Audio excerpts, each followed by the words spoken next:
साथियों नमस्कार। हमने पिछले वीडियो में चर्चा की थी कि स्वर्णिम भविष्य के लिए विद्यार्थी और अभिभावक की क्या भूमिका होनी चाहिए, उनके कर्तव्य क्या है। उसी से रिलेटेड एक ये है कि जो उसमें नकल होती है, नकल का दुष्परिणाम क्या-क्या होता है और वो कहाँ तक पहुँचती है, आज हम इस पर चर्चा करेंगे। साथियों, जब ठेके पर नकल करवाई जाती है, ये जब परीक्षाएं होती हैं, उस समय आप अखबार में देखें या न्यूज़ में देखें तो आए दिन आता है कि इस राज्य में, इस जिले में यहाँ नकल करते हुए छात्र पाए गए। और जब सरकार बदलती है तो सरकार एक्शन लेती है। वर्तमान सरकार ने काफ़ी एक्शन लिया है, उसके अच्छे परिणाम देखने को मिले हैं। इससे हमें खुशी भी है कि चाहे उत्तर प्रदेश हो, मध्य प्रदेश हो, चाहे कोई भी राज्य हो, पूरे भारत के राज्यों में हर साल अंकुश तो बढ़ता जा रहा है। अंकुश बढ़ता जा रहा है तो उससे नकल करने वालों की संख्या भी कम हो रही है, काफ़ी कम हो रही है। ये खुशी की बात है। लेकिन जो नकल माफिया हैं, जो नकल करवाते हैं, जब अंकुश बढ़ता है तो उनके रेट भी बढ़ जाते हैं। और उनके रेट जब बढ़ जाते हैं तो इतना ज़्यादा रेट हो जाता है तो एक जो तबका गरीब है, उनके बच्चे मेहनत करके और बिना नकल से पास होते हैं, वो बड़ी अच्छी बात हो जाते हैं। जो एक धनी तबका है, और जो धनी तबके में सभी ऐसे नहीं हैं, धनी तबके में कुछ लोग ऐसे हैं जो बिना मेहनत के फल पाना चाहते हैं। जिनको बिना मेहनत के फल की इच्छा होती है, वो पढ़ने के बजाय नकल के चक्कर में होते हैं और नकल माफिया से मिलते हैं, और नकल माफिया बहुत अच्छी खासी मोटी रकम लेते हैं, नकल करवाते हैं और लड़के पास हो जाते हैं। इसमें जो अगर पैसा कम पड़ता तो गरीब लोग भी आ जाते या मध्य वर्ग के लोग आ जाते। क्योंकि इसका अमाउंट बहुत हाई होता है, इसलिए सबके पहुंच के बाहर होता है। कम लोगों के पहुंच के अंदर होता है, इसलिए नकल करने वालों की संख्या कम हुई है। जब वो नकल करके 10वीं 12वीं पास कर जाते हैं तो आगे अगर उनको मेडिकल में जाना है, नीट की परीक्षा देनी है, या ग्रेजुएशन करके और एग्ज़ाम देने हैं, किसी ने ग्रेजुएशन भी कर ली तो और एग्ज़ाम देने हैं, तो अब उनके भविष्य की बड़ी चिंता हो जाती है। उस कंडीशन में होता क्या है कि जो उन्हें पिछली परीक्षाओं में अच्छे नंबर पाए हैं 10वीं 12वीं में, लेकिन उनका नीट में नाम नहीं आ पाता है। नहीं आ पाता है तो परीक्षा में तो ज़रूर से बैठते हैं, लेकिन अब वो वहाँ भी नकल का सहारा करने की कोशिश करते हैं। वहाँ परीक्षा कार्यक्रम और सब कुछ इतना टाइट होता है कि नकल करना संभव नहीं होता है। उस कंडीशन में क्या होता है, कभी-कभी पेपर माफिया बहुत हाई अमाउंट लेकर के और पेपर लीक करवाते हैं। आज जंतर मंतर पर देखिए, कहीं भी देखिए कि वो पेपर लीक की समस्या, मतलब आंदोलन चल रहा है उस संदर्भ में। लेकिन इसकी जड़ें बहुत पीछे हैं।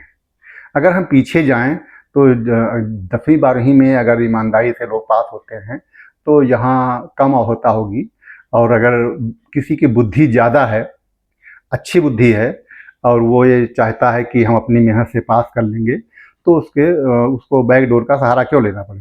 बैक डोर का सहारा लेने का मतलब ये हुआ कि उसकी बुद्धि उतनी सबल नहीं है, कमज़ोर बुद्धि है, और वो अपने आप को परीक्षा पास करने में सक्षम नहीं पा रहा है। अगर अपने आप को परीक्षा पास करने में सक्षम पाता तो फिर पेपर लीक के लिए उसका सहारा लेना नहीं पड़ता उसको।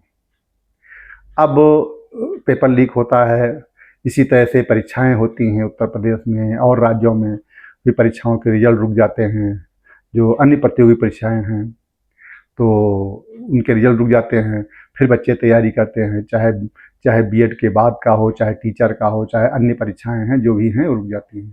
तो या परीक्षा हो गई तो रिजल्ट जल्दी नहीं आता है, रिजल्ट जब आ गया तो उसके इंटरव्यू वगैरह की डेट पोस्टपोन हो जाती है। कई बार एक ही परीक्षा 2-3 बार करवाना पड़ता है। एक बार हुई, फिर पोस्टपोन हो गई, फिर दोबारा हुआ, इस तरह से होता रहता है।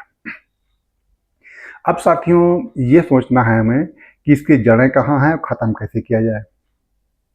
जड़ जो हमने अभी बताया, उसकी जड़ें पीछे हैं। अब पीछे जड़ें हैं, नकल माफिया जो एक गिरोह होता होगा, वो काम कैसे करता है कि वो चंदा देता है इलेक्शन में, और जब चंदा देता है पार्टियों को तो फिर कोई पार्टी जब जीत करके आती है तो फिर उसको भरपाई करने के लिए तैयार होते हैं। इसलिए जब जाल पड़ता है तो छोटी मछलियां ही पकड़ी जाती हैं, बड़ी मछलियां बच जाती हैं। अगर इससे निजात पाना है तो मेरे समझ में सबसे अच्छा तरीका ये आया है कि जो इलेक्शन है, चाहे लोकसभा का हो या विधानसभा का हो, सरकारी खर्चे पर होना चाहिए। अगर सरकारी खर्चे पर हो और सारा खर्चा उसका सरकार वहन करे तो एक कोई ज़्यादा खर्चा करता है, कोई कम करता है, वो समस्या नहीं रहेगी। जिसके पास बहुत पैसा होता है वो बहुत ज़्यादा खर्च करता है, कम होता है वो कम खर्च कर पाता है। तो ऐसी दशा में हमें अच्छे कैंडिडेट नहीं मिल पाते। अच्छे कैंडिडेट नहीं मिल पाते हैं, कभी अपराधी कैंडिडेट मिलते हैं जिनके पास बहुत पैसा है, बाहुबली लोग जीत करके आ जाते हैं। इससे ईमानदार और कम पैसे वाले लोग नहीं आ पाते हैं। अगर सरकार सबके लिए बराबर कर दे कि 2 लाख रुपए खर्चा होना है, 10 लाख खर्चा होना है, सबके लिए बराबर खर्चा होगा और कोई एक्स्ट्रा खर्चा नहीं होगा, उसका पूरा हिसाब किताब रखा जाए, उस कंडीशन में अन्य लोग भी चुनाव में खड़े हो सकते हैं। ईमानदार लोग, अच्छे ईमानदार लोग, बुद्धिमान लोग आ सकते हैं। अब दूसरा क्वेश्चन इससे उठता है कि सरकार के पास अगर ये करते हैं तो पैसा कहाँ से आएगा? पैसा कहाँ से आएगा? समस्या, आर्थिक समस्या भी है। देश के विकास के लिए पैसा खर्च होता है, अगर चुनाव के लिए इस तरह से पैसा लगाया जाएगा तो सरकार पर दोहरा भार पड़ेगा। पहला चुनाव की तैयारी है, चुनाव में ड्यूटी लगती है, वो करवानी पड़ेगी, उसके लिए सरकार का खर्चा आएगा। दूसरा, जो चुनाव लड़ते हैं, जो उसमें बैनर लगते हैं, बैंड बाजा और टेंट लगता है, सारी व्यवस्था होती है, जो प्रत्याशी करता है वो भी पैसा सरकार को खर्चा करना पड़ेगा। इस तरह सरकार के ऊपर दूसरा बोझ पड़ जाएगा। वो समस्या कैसे सॉल्व होगी? इसके लिए ये है कि जो सांसदों को फंड दिया जाता है उसमें जिस साल चुनाव होने हैं उस साल जो है उसमें 25% का कटौती किया होती है, जिससे पैसा इकट्ठा हो जाएगा सांसद निधि से, विधायक निधि से। और दूसरा ये है कि जो मंदिरों में सोना है या पैसा है काफ़ी अकूत पड़ा हुआ है, उस पैसे को चुनाव भर का अगर प्रयोग ले लिया जाए तो हमारे देश की जो अर्थव्यवस्था है पंगु अर्थव्यवस्था नहीं होगी। चुनाव का पूरा खर्चा जो प्रत्याशियों को जो लगाया जाता है उसके लिए, प्लस जो हम चुनाव व्यवस्था में खर्चा लगाते हैं, ये दोनों खर्चा मंदिरों में रखे हुए सोना या पैसे को अगर प्रयोग किया जाए सरकार लेकर के तो ये आर्थिक समस्या सॉल्व हो जाती है। जब ये समस्या सॉल्व हो जाएगी तो ईमानदार से लोग चुनाव लड़ेंगे और जब प्रत्याशी आएंगे तो किसी के बूते पर नहीं होंगे। कहते हैं जो आदमी सहारा देता है वो इशारा भी करता है। इस कंडीशन में वो किसी के सहारे नहीं आएंगे, अपने बलबूते पर आएंगे, अपने बलबूते पर काम करेंगे।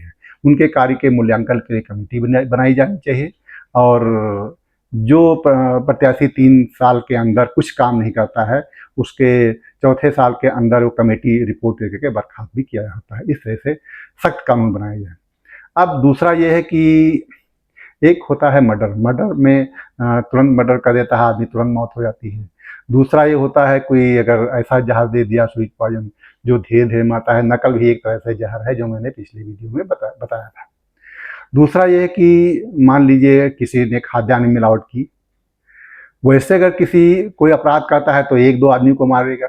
खाद्यान्न में अगर मिलावट की है तो उसमें हजारों, सैकड़ों, लाखों लोग मर सकते हैं। वो बहुत बड़ा अपराध है, वो बहुत बड़ा अपराध है। इसकी सजा आजीवन कारावास होना चाहिए और ऐसा होना चाहिए कि 5 साल तक बिना 5 साल तक जमानत नहीं होगी। इस तरह से कठोर कानून बनाए जाएं।